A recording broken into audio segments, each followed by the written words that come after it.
Squad Busters just released, and I would say that the majority of the feedback that I'm getting and seeing for the game is very questionative about why it released and the future as a whole.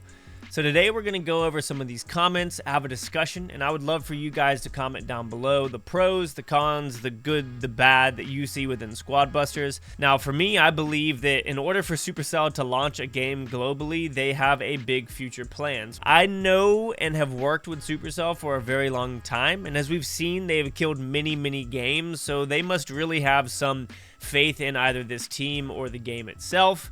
So I wouldn't give up on it yet, and I do imagine that the game is going to have a bright future and that they have a lot of stuff planned for it. So let's get into it. Now, this first comment right here is very straightforward. This is Vegan Waffle. It says, the game doesn't look too fun yet. Are you supposed to run and farm or fight? And I think that this is a question that a lot of people have, which isn't necessarily a good thing. Typically, when you download a game, you want to know what the purpose of the game is. And I think that there are a lot of questions with Squad Busters right now. Like my video the other day where I went and played with goblins and didn't fight anybody and won. It's just a strange thing, especially when it comes to Supercell games. Imagine playing Brawl Stars and not fighting anybody. What would the purpose of that game be? Obviously, people go in and build funny maps and do things like that, but that game is a PvP game. And if I'm honest, I'm still not sure if Squad Busters is a PvP game or a PvE game. The next game here from Spiritual Turtle says, I wanted to like the game, but I don't enjoy the type of gameplay that is encouraged. Fleeing and waiting until the end to fight is a strategy that you have to use to win. And personally, I agree with this. If you guys watch a lot of my Squad Busters videos before the game went global, I talked a lot about how the game just feels like you're playing tag or you're playing catch up, to where you see somebody that you know you can beat, and right as you're about to catch them, they pick up a pair of boots and they just continue to run. And then you realize that you've wasted 30 seconds chasing somebody and now you're behind and you're just not in a good position. And I agree with this. I think that the running away from fights is not something that people are going to find enjoyable or rewarding. And I think that there should definitely be some tweaks around that, because if you're just going to go into a game and chase people and hope that you can fight them and then get into a fight where you aren't necessarily sure if you can win because it's just a big cluster of characters, it can be a bit confusing. So I know that this type of feedback has been sent to the team and they're kind of looking at it, but obviously this is something that could take time to make, I don't know, better. But I totally agree. The fleeing and waiting until the end doesn't really feel like it fits within the time frame of the game itself. So last comment was Spiritual Turtle, and this one's Divine Banana.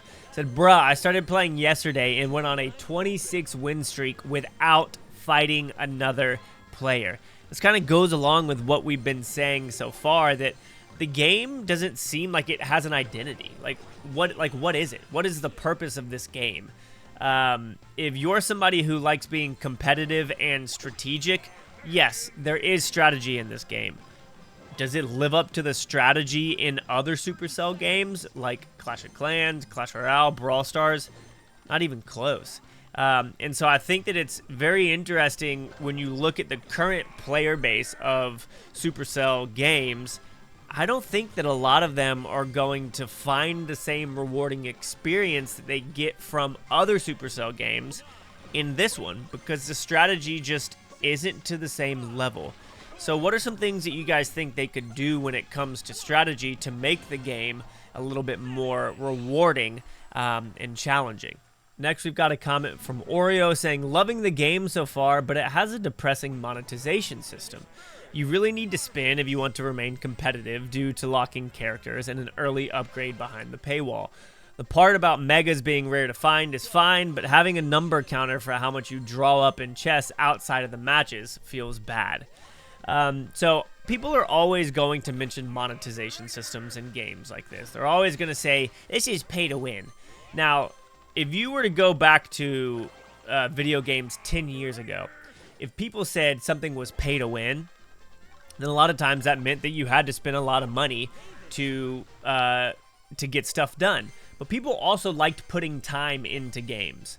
This game just came out, And if people are already saying that it's pay to win, then a lot of times I think that that just means they want a handout. They want something for free. Oh, I want all of these characters. Well, I haven't spent any money on the game. I've been playing it for about a month, which I don't think is a long time to invest in a game. And I've been able to unlock a lot of the characters. So is there going to be a paywall that can make you maybe struggle, especially when it comes to certain characters that are unlocked, etc.? Yes, but also play the game. Experience the game, and don't just expect a free handout. I do, however, agree with the chests outside and like losing streaks and stuff like that, and it being like, oh my gosh, I can't believe I lost. Like, I was on like a 17 streak the other day and got disconnected and came back and it was gone. And I was like, well, that's a bummer, because that was a lot of time spent to get that. So that can feel really, really bad. And so I imagine that they might find some tweaking to do that. But again, it's a company. It's a business. They have to find ways to make money. Next, we've got a comment here from Gunji that says, I hate there are so many players, but still no one engages in combat, because it's absolutely unrewarding and does more harm than good.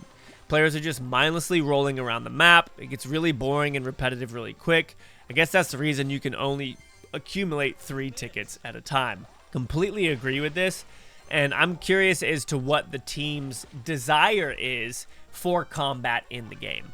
I would love to hear like an interview from them being like, here's why we built it this way, and here's what our desire is for combat. Because maybe they are just trying to build a game where you can play and do PvE and run away from people. I don't know. That doesn't seem to fit the brand of Supercell, but I'd be interested in that. I totally agree with this feeling unrewarding, though. Spending 20 seconds even of a 3-minute match chasing somebody around to just try and catch them is so brutal. And you get to the point, too, where, let's say you find yourself behind. You haven't been able to get the RNG that you want when it comes to collecting units. You, too, are more likely to run away from people because there is more harm done most of the time by fighting somebody than running. You can run, and if you finish in the top 5, you get to keep your streak going. And that feels good. So a lot of times the game is just going to be running away from people. And I do think that if it stays like this, that the game is going to be tough to have audience retention and to have people continuing to play it a lot. So I think that my goal, especially with videos like this, is to help the team figure out and understand what they can do to help people find more joy and a rewarding experience playing the game. Because I will say, it is not fun chasing somebody for 30 seconds and then A, having somebody else take them out because they run into that person while they're running away from me, or B, just mindlessly chasing them because they keep getting boots and I can't catch up with them. It can be very frustrating. Then lastly, this question from, or this statement from Toby says, I really struggle with the PvP. I'll have a good comp and somehow they still destroy all of my troops. Now, I know that there are going to be some children in the comments that say stuff like, just get good. It's like, that isn't really helpful, and that also doesn't prove that you're good at the game if you can't explain how to get good. So don't comment stuff like that. It really isn't helpful and makes you look like a child. But I totally get this sentiment, because sometimes you can go into a fight and be like, oh my gosh, I have 5 fusions, and they only have 2. I'm going to own this person. And then you just get wiped. And it's like, wait, I don't understand what I did wrong. So you have to view it from the standpoint of people who are playing this game who aren't watching videos on YouTube as strategy. Because I would imagine that probably only 20% of the people that play the game actually invest time in watching videos on it as well. Yes, that is a random guess. But if you imagine yourself being somebody who's just hopping into the game, trying to figure out fighting, typically with other games, you can kind of be like, okay, I can see why I lost that fight, whether it's on placement, whether it's because the other person was aiming better, like in Brawl Stars, if somebody's got Brock, and it's like, I mean, they were hitting their shots, so of course I died. They were hitting their shots. In this, it's just a crowd of people, run up to a crowd of people, and you stop moving. And there are strategies in relocating yourself. So the way that fighting works is you fight the center, the most unit. So if their biggest, strongest unit is in the middle, that's what you're going to be targeting. You almost want to rotate around to the weaker units that haven't been fused and try and take those out. But I don't really think that that's taught anywhere. It could be, but I heard that from somebody else who've figured it out.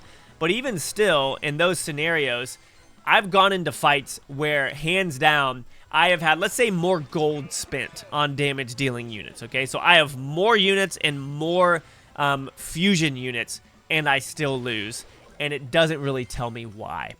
You can't visually look at it and be like, here's why I lost. So I think that that's something they can definitely work on to make the game feel better, to make it feel more rewarding, and also more understandable and consumable by the people playing the game so that they can get better. Because the goal of playing games for a lot of us is obviously to enjoy it. It looks good, it's fun, but you want to get better at something. There's a joy in learning and improving. And yes, you can do that in this game, but there isn't like a direct kind of follow directions to figure out how to get better.